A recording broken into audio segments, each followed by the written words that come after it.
Hello बच्चों, आप सभी का आपके अपने यूट्यूब चैनल पर स्वागत है।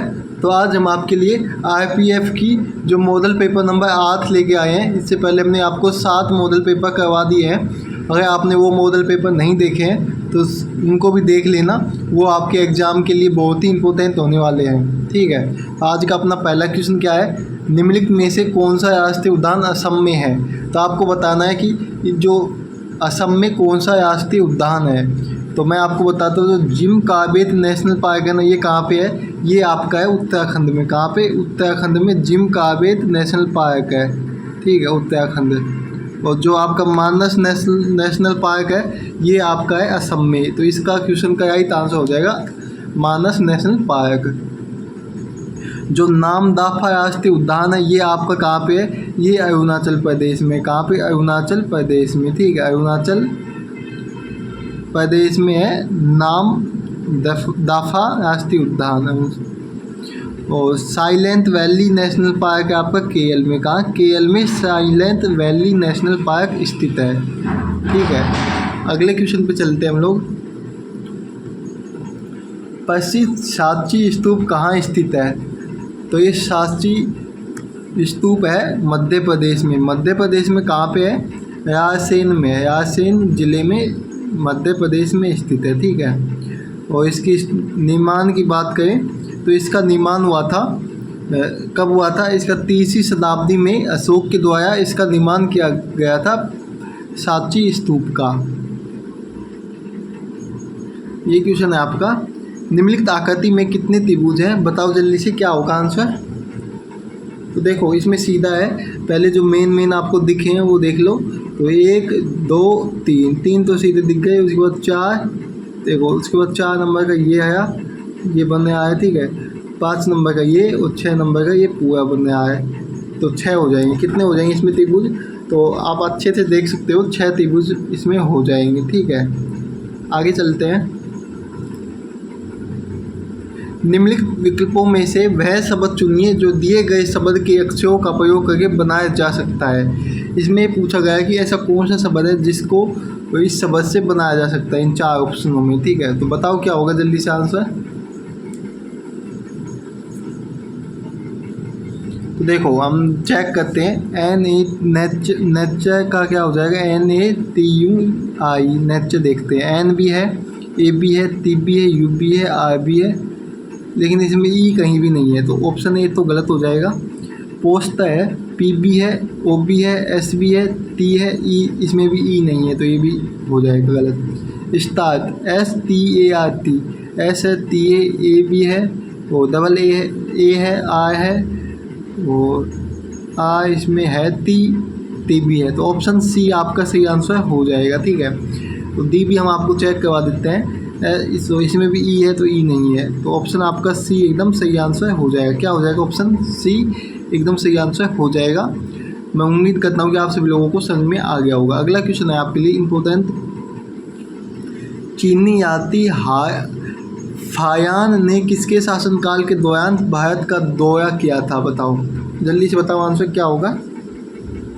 तो इसका आपका सही आंसर हो जाएगा ऑप्शन C, चंद्रगुप्त द्वितीय के समय में। ठीक है, बहुत इजी क्वेश्चन है। यदि x अनुपात y बराबर 2:3 है तो अंडररूट x 5x अंडररूट नहीं है, कोष्टक 5x प्लस 3y अनुपात कोष्टक 5x माइनस 3y का मान ज्ञात करना है। बताओ जल्दी से इसका आंसर क्या होगा, उसके बाद हम आपको सोल्व करवाते हैं।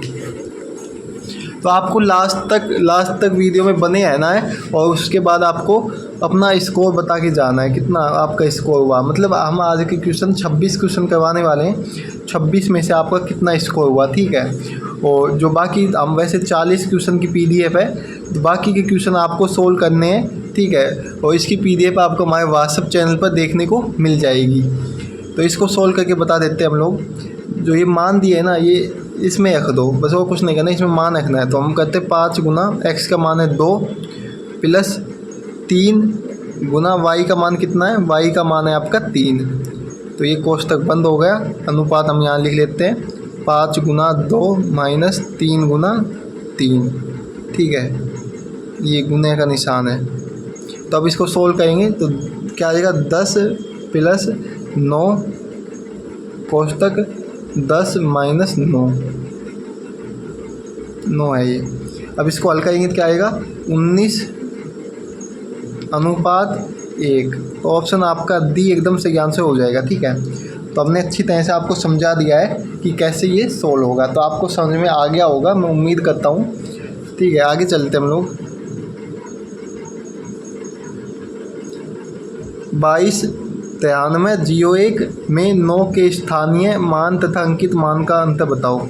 जल्दी से बताओ इसका आंसर क्या होगा। अंकित मान और स्थानीय मान में अंतर बताना है आपको। बहुत ही इजी क्वेश्चन है, जल्दी से बताओ क्या होगा आंसर। तो दोस्तों अगर आप हमारे चैनल पर पहली बार आए हो तो चैनल को सब्सक्राइब कर लेना है सभी लोगों को। तो देखो, इसको ज्ञात करने के लिए आपको जो आपको संख्या दी है उसमें 9 देखना है, तीसरे नंबर पे है। जब 9 के बाद जो भी संख्या है, जो पहले स्थानीय मान ज्ञात कर ले हम, क्या स्थानीय मान। ठीक है, तो आपको क्या देखना है, तो पहले 9 तो आपका स्थानीय मान है। ठीक है, तो 9 को वैसे के वैसे लिख लेना है। उसके बाद आपको जितने भी 9 के बाद अंक है उतने जीरो लगा देने हैं, तो ये आपका स्थानीय मान आ जाएगा। तो 3 अंक है, 3 जीरो हमने लगा दिए, तो 9000 स्थानीय मान निकल के आया। अब 9 का अंकित मान निकालते हैं। अंकित मान निकालने के लिए हमें देखो, कोई भी संख्या है अगर उसका अंकित मान पूछे तो 9 का अंकित मान पूछा है तो 9 का अंकित मान 9 ही होता है। ठीक है, इसी प्रकार अगर 6 होती तो 6 का अंकित मान क्या होता है, 6 ही होता है। ठीक है, तो अब इसमें अंतर पूछा है तो अंतर ज्ञात करने के लिए हम इसमें से घटा देंगे। 9000 में से 9 को घटा देंगे, 9000 में से 9 को घटाएंगे तो आपका क्या निकल के आएगा, 8991 निकल के आएगा।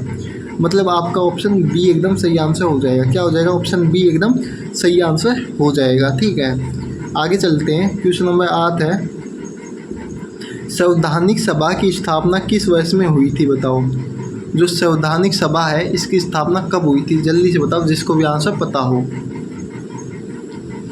तो इसके आंसर की बात करें तो जो संवैधानिक सभा है ना, इसकी स्थापना हुई थी आपकी कब हुई थी, 1946 में। ऑप्शन आपका बी हो जाएगा, 1946। आगे चलते हैं। निम्नलिखित में से कौन सा रोहन ओपना के साथ जुड़ा हुआ है। जो टेनिस गेम है ये रोहन ओपना के साथ जुड़ा हुआ है। जो टेनिस खेल है इसके खिलाड़ी कौन है, रोहन ओपन्ना। आगे चलते हैं। प्रदत्त संयोजन के दर्पण प्रतिबिंब का विकल्प चुने जो मिलता जुलता है। तो नेशनल दे रखा है आपको, इसका जो दर्पण है उसमें प्रतिबिंब कैसा बनेगा। मान लो ये दर्पण रखा हुआ है यहाँ पे, तो इसका प्रतिबिंब बताना है। तो देखो, जो आपका एल है, एल कैसे बनेगा, एल आपका कुछ ऐसे बनेगा, ये ऐसे बन जाएगा। टी आपका कैसा बनेगा, टी बताओ कैसे बनेगा, नहीं ये बन गया। अब एन कैसे बनेगा, एन उल्टा बन जाएगा। ठीक है, ओ वैसा वैसा बनेगा, आई भी ऐसा ही बनेगा, टी उल्टा बनेगा। उसके बाद क्या बनेगा, टी के बाद आपका ए है तो ए ऐसा ही बन जाएगा। ठीक है, उसके बाद एन है तो एन उल्टा फिर से बन जाएगा। तो ये आकृति किस में दिख रही है आपको, तो आप गौर से देखोगे तो ऑप्शन 2 में यही आकृति दिख रही है। तो ऑप्शन आपका बी हो जाएगा। क्या हो जाएगा, ऑप्शन बी आपका यही आंसर हो जाएगा। तो दोस्तों अगर आप हमारे चैनल पर पहली बार आए हो तो चैनल को सब्सक्राइब कर लेना है, और जो भी हमारी न्यू वीडियो आती है उसका अपडेट आपको हमारे जो व्हाट्सएप ग्रुप है या टेलीग्राम ग्रुप है वहाँ पे मिल जाएगा। तो आपको दोनों को ज्वाइन कर लेना है। ठीक है, तो चलते हैं नेक्स्ट क्वेश्चन पे। जब तल पर अंक 5 हो तो ऊपरी सतह पर कौन सा अंक होगा बताओ। जिसको भी आंसर पता हो बताओ जल्दी से। तो देखो, आपको क्या करना है, हमेशा कॉमन देखना है कि इन दोनों बॉक्स में कॉमन क्या है ये देखना है। ठीक है, और कॉमन सतह से हमेशा क्या करना है, यानी क्लॉक वाइज चलना है। ठीक है, क्लॉक वाइज दिशा में चलना है आपको। तो आप देख सकते हो इसमें तो इसमें 2 कॉमन है। क्या कॉमन है, 2 कॉमन है दोनों खानों में। तो हम क्लॉक वाइज चलते हैं, क्लॉक वाइज इधर चलेंगे और इधर चलेंगे। तो 2 1 दे रखा है इस तरफ, 2 5 दे रखा है विपरीत, तो एक विपरीत 5 आ जाएगा। तो 5 के विपरीत हम 1 बोल सकते हैं। तो ऑप्शन आपका ए हो जाएगा। ठीक है, आपको समझ में आ गया होगा मैं उम्मीद करता हूँ। प्रस्तावना शब्द का अर्थ है, तो प्रस्तावना शब्द है, इसका अर्थ क्या होता है बताओ जल्दी से, जिसको पता हो। तो इसके आंसर की बात करें तो जो प्रस्तावना शब्द है इसका अर्थ होता है संविधान का परिचय। क्या होता है? संविधान का परिचय। ऑप्शन आपका सी एकदम सही आंसर हो जाएगा। ऑप्शन सी एकदम सही आंसर हो जाएगा। आगे चलते हैं। टंगस्टन का प्रतीक क्या है? तो टंगस्टन है, इसका प्रतीक क्या होता है? तो सभी को याद रखना है, टंगस्टन का प्रतीक W होता है, ठीक है। और इसकी परमाणु संख्या की बात करें, किसकी परमाणु संख्या, ठीक है, मैं लिख देता हूँ, परमाणु संख्या की बात करें तो 74 होती है। और इसकी जो आवर्त सारणी है उसमें कौन सी रो में होता है? ये 6 नंबर की रो में होता है, ठीक है, लाइन में। बहुत इजी क्वेश्चन है। एक वस्तु 12.5 लाभ पर 2250 रुपये में बेची गई, तो लाभ की राशि क्या है? तो देखो, लाभ की राशि आपको ज्ञात करने के लिए हमेशा क्या करना है, जो क्रय मूल्य है वो हमेशा आपको याद रखना है 100% होता है। कितना? जो क्रय मूल्य होता है, क्रय मूल्य को हम लिखते हैं, क्रय मूल्य हमेशा कितना होता है? 100% होता है, ठीक है। आपको कितना 12% का लाभ दे रखा है, तो 12% हम इसमें जोड़ देंगे, ठीक है। पॉइंट, एक सेकेंड, 0.5, तो क्या हो जाएगा? 112.5% इसका लाभ हो जाएगा। विक्रय मूल्य भी बोल सकते हैं हम इसको, लाभ नहीं, विक्रय मूल्य होगा ये, यानी बेचने वाला मूल्य। तो ये 112.5% पे बेचेगा, ठीक है। तो अब अपन को क्या करना है? 1% का मान निकालना है। तो देखो, इसमें क्वेश्चन में दे रखा है 12.5% का मान कितना है? 2250 है, ठीक है। कितना है? 2250 है, ठीक है। तो 1% का मान ज्ञात करेंगे तो क्या हो जाएगा? 2250 बटा 112.5, ठीक है, ये इसका आ जाएगा। अब इसको हम हल करेंगे तो देखो, ये हमारा 1% का मान आया इतना, ठीक है। तो ये मान आपको याद रखना है। अब उसके बाद हम हल करते हैं। तो अब लाभ निकालना है आपको। क्या निकालना है? लाभ निकालना है, ठीक है। तो 1% का मान कितना आया था? 1% का मान आया था आपका 2250 बता कितना आया था? 112.5, ठीक है। तो गुना अगर 12.5 से करोगे लाभ निकालने के लिए, प्रॉफिट से गुना करते हैं, ठीक है। तो इसका पॉइंट अटेगा 10 नीचे आ जाएगा, ठीक है। इसका पॉइंट अटेगा 10 ऊपर आ जाएगा। जीरो से आपका जीरो कट गया। 112 कितनी बार कटेगा 5 से? ये 225 बार 5 से कटेगा। और जो आपका 12.125 है, ये आपका 25 बार कटेगा। तो अब सीधा हम 25 से ही काट देते हैं। ये 1 बार कटेगा, ये आपका 9 बार कट जाएगा, ठीक है। कितनी बार? 9 बार। अब हम काटते हैं 9 से, तो 9 दूनी 18, तो और उसके बाद आपको कितना बचा? 4, 9 पंजू 45, और उसके बाद जियो की असल, तो 250 रुपये। तो आपका प्रॉफिट यानी लाभ कितना हो जाएगा? लाभ की बात करें तो लाभ हो जाएगा आपका 250 रुपये, ठीक है, 250 रुपये। ऑप्शन आपका बी हो जाएगा एकदम सही आंसर। ऑप्शन बी एकदम सही आंसर हो जाएगा, ठीक है।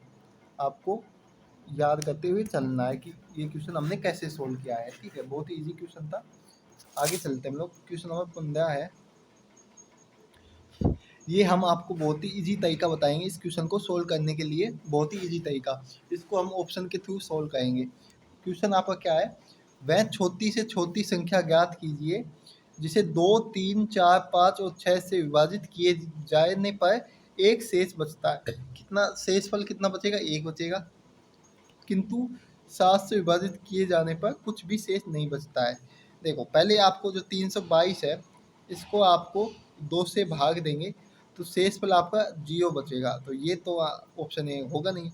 अब हम ऑप्शन बी करके देख लेते हैं। 301 है, 301 में अगर हम 2 का भाग देंगे तो आपका क्या होगा? तो आपका होगा एक ही शेषफल बचेगा। इसी तरह से हम 3, 4 और 5 और 6 का भी भाग देंगे तो आपका शेषफल एक ही बचेगा। कितना? एक ही बचेगा। और अब क्वेश्चन में ये भी कहा गया है अगर 301 में अगर 7 का भाग दें तो शेषफल नहीं बचना चाहिए। क्या? शेषफल नहीं बचना चाहिए। तो हम 7 का भाग भी दे के देख लेते हैं। 7, 7 चौके 28, ठीक है। तो यहाँ पे आपका 31, 7 पंजू 35, तो आपका एक भी शेषफल नहीं बचेगा, ठीक है। तो इसका 7 3 21 हो जाएगा, तो एक भी शेषफल नहीं बचेगा। तो ये क्या हो जाएगा आपका? ऑप्शन बी क्या हो जाएगा? 301 आपका सही आंसर हो जाएगा, ठीक है। तो दोस्तों, अगर आपको इसकी पीडीएफ चाहिए तो आप हमारे जो टेलीग्राम चैनल है और जो व्हाट्सएप ग्रुप है वहाँ से ज्वाइन होके इसकी जो PDF है वो ले सकते हो। ठीक है, आगे चलते हैं। 16 नंबर क्वेश्चन है, विश्व में बॉक्साइट का सबसे बड़ा उत्पादक देश कौन सा है? बताओ, बॉक्साइट का सबसे बड़ा उत्पादक देश कौन सा है? जल्दी से आंसर दो। जो ऑस्ट्रेलिया देश है ना, वो सबसे बड़ा बॉक्साइट का उत्पादक देश है ऑस्ट्रेलिया। ठीक है, आगे चलते हैं। निम्नलिखित में से कौन सी नदी गंगा की एक बड़ी सहायक नदी है? तो जो गंगा की बड़ी सहायक नदी कौन सी है? तो सभी को पता होगा, गंगा की बड़ी सहायक नदी है यमुना नदी। कौन सी? यमुना नदी गंगा की बड़ी सहायक नदी है। अगला क्वेश्चन है आपका, ये बहुत ही इम्पोर्टेंट क्वेश्चन है और बहुत ही सरल क्वेश्चन है। हम इसको आपको अच्छी तरह से समझाएंगे कि कैसे आपको हल करना है। ठीक है, क्वेश्चन क्या है, कागज के एक टुकड़े के नीचे दिखाए गए चित्र अनुसार मोदा और फी काटा जाता है, खोलने पर यह कैसा दिखाई देगा? तो पहले आप अपना आंसर बता दो क्या होगा, उसके बाद हम आपको बताते हैं। देखो, इसको हल करने के लिए आपको क्या करना होगा, सिंपल तरीका है। तो ये कागज है, ठीक है, कोई भी कागज है, जैसे कि अपना यही कागज है, ये पहले ऐसा कागज था, इसको हम ऐसे मोड़ेंगे, इसको ऐसे क्लॉकवाइज मोड़ेंगे, इस साइड मोड़ेंगे, तो ये आपका कुछ ऐसा बन जाएगा। कैसा? एक सेकंड, कुछ ऐसा बन जाएगा। ठीक है, इसको ऐसे मोड़ेंगे तो ठीक है, यहाँ तक मोड़ दिया। उसके बाद आपको ये यहाँ मुड़ गया। ठीक है, अब इसको आपको ऐसे मोड़ना है, यानी ये भाग है ना, ये वाला भाग, इसको ऐसे मोड़ना है। तो अब ये कुछ ऐसा आपका बन जाएगा। कैसा? ऐसा बनेगा। ठीक है, ये यहाँ तक होगा। उसके बाद आपको इसमें ती के निशान दे रखे, एक दिल का निशान, एक ती का निशान, दो दिल के हैं, एक ती का निशान है। ठीक है, तो हम ती के निशान को देखते हैं। जब हम सबसे पहले इसको ऊपर की तरफ खोलेंगे तो एक ती का निशान ऊपर की तरफ चला जाएगा। ठीक है, ऊपर की तरफ खोलने के बाद आपको इधर खोलना है। कैसे? जैसे कि ये ऊपर की साइड खोल दिया तो एक ती का निशान ऐसे ऊपर की तरफ हो जाएगा, जैसे कि इसमें ये दिखा गया ना, ऐसे। ठीक है, अब इसको हम ऐसे खोलेंगे, यानी जो ये यहाँ तक खुल चुका है, अब हम इसको ऐसे खोलेंगे। ठीक है, तो ये आपका जो ती का निशान है, एक ऊपर चला जाएगा। ठीक है, ऐसे, और एक आपका नीचे चला जाएगा। जैसे कि नीचे का बताता हूँ, ऐसे नीचे चला जाएगा। तो दोनों साइड होंगे, इस साइड भी होगा, इसके बीचों बीच इधर भी होगा और इधर भी, दो दो ती के निशान। तो हम ती के निशान से क्वेश्चन हल करते हैं। तो इसमें देखो, ये अपना जो पहला ऑप्शन है, पहले ऑप्शन में आपका एक नीचे है, तो दोनों में नीचे है, तो ये गलत हो जाएगा। तो यानी इसमें दो तो ऊपर निशान, दो निशान तो ऊपर की तरफ, यानी ऐसा होना चाहिए। देखो, दो निशान तो ऊपर की तरफ होने चाहिए। ठीक है, और दो निशान नीचे की तरफ ऐसे होने चाहिए निशान।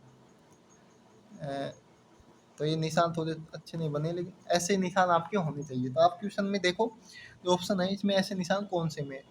तो जो ऑप्शन बी है, इसी में ऐसे निशान है, दो ऊपर हैं, दो नीचे हैं। इसमें नीचे हैं चारों के चारों, इसमें एक ऊपर है, एक नीचे, यानी ये भी गलत हो जाएगा। तो ऑप्शन आपका बी एकदम सही आंसर हो जाएगा। ठीक है, यहाँ तक समझ में आ गया होगा। अगला क्वेश्चन है आपका, तो ये भी बहुत ही इंपॉर्टेंट क्वेश्चन है। कथन आपको दिया हुआ है, सभी आम अंगूर हैं। तो एक आम का बना लेते हैं। ठीक है, आम का बन गया ये।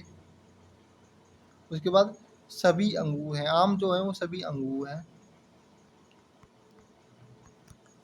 ठीक है, उसके बाद सभी आंदू आदू अंगूर है। तो इसका जो डायग्राम है थोड़ा अलग बनेगा, चेंज बनेगा। तो हम फिर से एक बार इसका डायग्राम बना के बताते हैं आपको।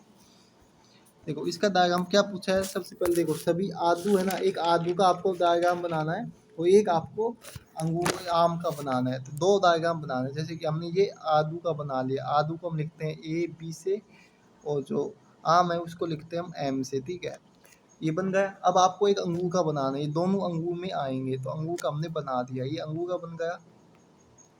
अब उसके बाद आपको किसका बनाना है, सभी अंगूर अनार है, जो अंगूर है वो अनार भी हैं, तो अनार का एक डायग्राम बनाना है, ये अनार का बन गया। ठीक है, अब आपको जो निष्कर्ष है वो देखने हैं। पहला निष्कर्ष क्या है, सभी आम अनार है। जो ये आम है ये सभी अनार है, तो अनार के खाने में है, तो ये आपका सही आंसर होगा। तो ये आपका सही हो जाएगा। क्या हो जाएगा? निष्कर्ष 1 सही होगा। सभी आदू अनार है, तो सभी आदू भी अनार है, तो ये भी सही हो जाएगा। कुछ अनार अंगूर हैं, तो जो कुछ अनार हैं वो अंगूर भी हैं, तो ये भी सही हो जाएगा। तो आपका आंसर क्या हो जाएगा, यानी सभी निष्कर्ष अनुपालन करते हैं। ऑप्शन आपका बी सही आंसर हो जाएगा। ठीक है, तो मैं उम्मीद करता हूँ कि आपको अच्छी तरह से समझ में आ गया होगा। तो आपको लास्ट में अपना स्कोर भी बता के जाना है कि आपके 26 क्वेश्चन में से कितने क्वेश्चन सही किए हैं आपने, ठीक है। 26 क्वेश्चन होने वाले हैं इस वीडियो में। आगे चलते हैं। 20 नंबर क्वेश्चन है, राष्ट्रीय उपभोक्ता विवाद निवारण आयोग कहाँ है? तो बताओ कहाँ पे है, जल्दी से बताओ क्या होगा आंसर। तो इसका आंसर आपका हो जाएगा, कहाँ पे है? ऑप्शन आपका नई दिल्ली में है। ऑप्शन सी आपका एकदम सही आंसर हो जाएगा। आगे चलते हैं हम लोग। संविधान सभा के सदस्यों की कुल संख्या कितनी है? तो संविधान सभा के सदस्यों की कुल संख्या की बात करें तो 389 है, ठीक है। तो ऑप्शन ए आपका सही आंसर हो जाएगी। अगर आपसे महिला सदस्य की संख्या पूछे, महिला सदस्य की संख्या पूछे तो कितनी है? 15 है। कितनी? 15 थी पहले, ठीक है। ये आपको याद करते हुए चलना है। आगे चलते हैं। 22 नंबर क्वेश्चन है, दी गई आकृति में कितने थैले भुए हैं परंतु बड़े नहीं है? तो ये क्वेश्चन हमने हर वीडियो में लेते हैं, और पिछली वीडियो में आपका कमेंट आया था कि ये क्वेश्चन आपको समझ में नहीं आया है, ठीक है। तो उसी कमेंट पे देखते हुए हम आज अच्छे से इस क्वेश्चन को समझाएंगे, ठीक है। तो देखो इसमें 3 बॉक्स तीन वर्त दे रखे हैं। ये वर्त आपका भुए का है, ये थैले का है और ये बड़े का है। तो आपको क्वेश्चन में पूछा है कि कितने थैले भुए हैं, मतलब ऐसे कितने थैले हैं जो कि भुए हैं परंतु बड़े नहीं हैं, यानी इनमें से ऐसे कौन से थैले हैं थैले हैं जो कि भुए हैं परंतु बड़े नहीं हैं। तो जो पहले हम ऑप्शन के अनुसार देखते हैं, 51 में आपका बड़ा है, बड़े जो 51 में है ये बड़े में आता है, तो इसलिए ये तो आंसर होगा नहीं। क्या पूछा है? बड़े नहीं होने चाहिए, तो ये तो होगा नहीं। उसके बाद आपका क्या है? 128 देख लेते हैं। 128 आपका कहाँ पे है? 128 ऑप्शन में, यानी इसमें है ही नहीं, तो ये भी नहीं होगा, और ना 146 है। जो अंक है वो ही तो होंगे। अगर अंक है ही नहीं तो कहाँ से आ जाएंगे, आप ही बताओ, ठीक है। तो जो आपका 37 है, जो 37 है ये आपका बड़े में नहीं है, लेकिन आपका भुए में भी है और थैले में भी है, तो ये आपका सही आंसर हो जाएगा, ठीक है। क्वेश्चन पूछा गया था बड़े में नहीं होना चाहिए और भुए और थैले में होना चाहिए, तो 37 है, भुए में भी है और थैले में भी है, तो इसका आंसर आपका 37 एकदम सही आंसर हो जाएगा। आगे चलते हैं हम लोग। 23 नंबर क्वेश्चन है, तो यानी आपको एक संख्या दे रखी है 4 माइनस 8 16 माइनस 32 64, और उसके बाद क्या आएगी ये पूछा है। तो बहुत ही ईजी क्वेश्चन है, आप अगर सीधा चाहो तो कर सकते हो। 4 का पारा बोले, 4 का यानी दुगुना कर रखा है, 4 का 2 गुना होता है 8, 8 का 2 गुना 16, 16 का 2 गुना 32, 32 का 2 गुना 64 और 64 का 2 गुना 127। लेकिन इसमें एक अंतर है, यानी एक अंक के बाद आपका माइनस है, इसी तरह से तो आपका 127 माइनस का आना चाहिए, ठीक है। लेकिन इसको एक हल करने का एक तरीका है, वो बता देता हूँ। जैसे कि 4 है, अगर आप -2 से गुना करोगे तो आपका -8 निकल के आएगा। इसी तरह से आप -8 को -2 से गुना करोगे तो आपका प्लस का 16 निकल के आएगा। इसी तरह से आप 16 को -2 से गुना करोगे तो आपका माइनस का 32 निकल के आएगा, ठीक है। यहाँ तक समझ में आ गया। और इसी तरह से अगर आप 32 को -32 2 से गुना करोगे तो आपका 64 निकल के आ जाएगा। अब आपको 64 से को कितने से गुना करना है? -2 से गुना करना है, तो आपका -188 निकल के आएगा। ऑप्शन आपका बी एकदम सही आंसर हो जाएगा। मैंने आपको दोनों तरीके अच्छी तरह से समझा दिए हैं। अब हम अगले क्वेश्चन की तरफ चलते हैं। 24 नंबर क्वेश्चन है, उत्पादों पर लेख लागत के संबंध में एमआरपी का नाम बताओ। जो एमआरपी के फुल फॉर्म बताते हैं हम आपको। एमआरपी की फुल फॉर्म होती है मैक्सिमम रिटेल प्राइस। क्या होती है? मैक्सिमम रिटेल प्राइस होती है, ठीक है। हिंदी में इसकी बात करें तो अधिकतम खुदरा मूल्य। ऑप्शन आपका बी एकदम सही आंसर हो जाएगा। आगे चलते हैं। क्षेत्रफल के हिसाब से दक्षिण अमेरिका का सबसे बड़ा देश कौन सा है? तो दक्षिण अमेरिका का सबसे बड़ा देश की बात करें तो ऑप्शन आपका हो जाएगा बी, ब्राज़ील है। कौन सा? ब्राज़ील देश है। अगला है आपका लास्ट क्वेश्चन है आज का। ये आपको कमेंट बॉक्स में कमेंट करना है सभी लोगों को, बहुत ही इजी क्वेश्चन है। अगर आपको नहीं आता है तो आप कमेंट बॉक्स में कमेंट कर सकते हो, नेक्स्ट वीडियो में हम इसको सॉल्व करवा देंगे। 11 और 20 यानी दोनों शामिल के बीच की सभी अभाज्य संख्याओं के योगफल, 30 और 50 के बीच के सभी संख्याओं के योगफल का धनात्मक अंतर ज्ञात करना है। तो इसका आंसर सभी को कमेंट बॉक्स में कमेंट करना है। और आप सभी को वीडियो को एंड तक देखने के लिए धन्यवाद। अगर आपको पीडीएफ चाहिए तो आप हमारे जो टेलीग्राम चैनल है या व्हाट्सएप ग्रुप है वहाँ से इसकी पीडीएफ ले सकते हो। इस पीडीएफ में आपके पूरे 40 क्वेश्चन होने वाले हैं, जिसमें से हमने आपको 25 क्वेश्चन सोल्व करवा दिए हैं। बाकी के बचे हुए 15 क्वेश्चन आपको सोल्व करना है। ठीक है, क्या करना है, आपको सोल्व करना है। और अगर जो भी क्वेश्चन में कन्फ्यूजन हो तो आप हमसे पूछ सकते हो, हम आपको उसका आंसर बता देंगे। ठीक है, और अब आपको 25 में से आपके कितने क्वेश्चन सही हुए आपको कमेंट बॉक्स में कमेंट करके बताना है। ठीक है, तो मिलते हैं नेक्स्ट वीडियो में। जय हिंद, जय भारत, सभी लोग हंसते हो मुस्कुराते हो।